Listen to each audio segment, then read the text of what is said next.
तो सरकार में अब बाद मराठा आरक्षण को लेकर धधकती आग की, जिसकी तपिश महाराष्ट्र सरकार के साथ साथ केंद्र सरकार भी महसूस कर रही है।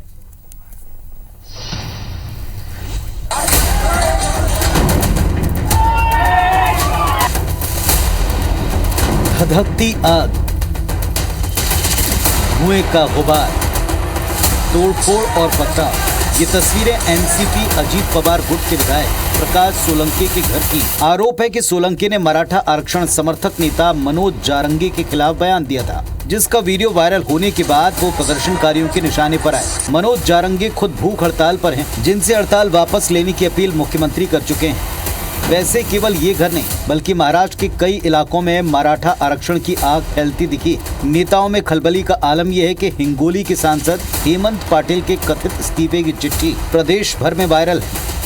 2 हफ्ते के भीतर 1 दर्जन लोगों के मराठा आरक्षण की मांग पर खुदकुशी की खबर है। बिगड़ते हालात को लेकर सरकार पर दबाव बढ़ाते हुए एनसीपी शरद पवार गुट ने राज्यपाल रमेश बैस से मिलकर विधानसभा का विशेष सत्र बुलाने की मांग की है।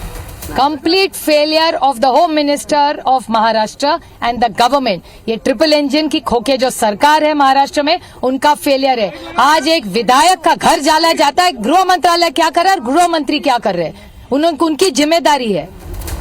महाराष्ट्र में मराठा आरक्षण की मांग कोई नई नहीं। मौजूदा डिप्टी सीएम देवेंद्र फडणवीस ने सीएम रहते 16% मराठा आरक्षण की घोषणा की थी। सुप्रीम कोर्ट ने इसे मई 2021 में खारिज कर दिया। अप्रैल 2023 में सरकार ने पुनर्विचार याचिका दाखिल की। सुप्रीम कोर्ट में ये याचिका भी खारिज कर दी गई। इसके बाद सरकार ने मराठवाड़ा में मराठों को कुणबी जाति का प्रमाण पत्र देने की योजना बनाई, लेकिन इससे विदर्भ का ओबीसी समुदाय बिदक गया। अब एक और कमेटी बनाई गई है जो इस साल दिसंबर तक इस बारे में अपनी रिपोर्ट देगी।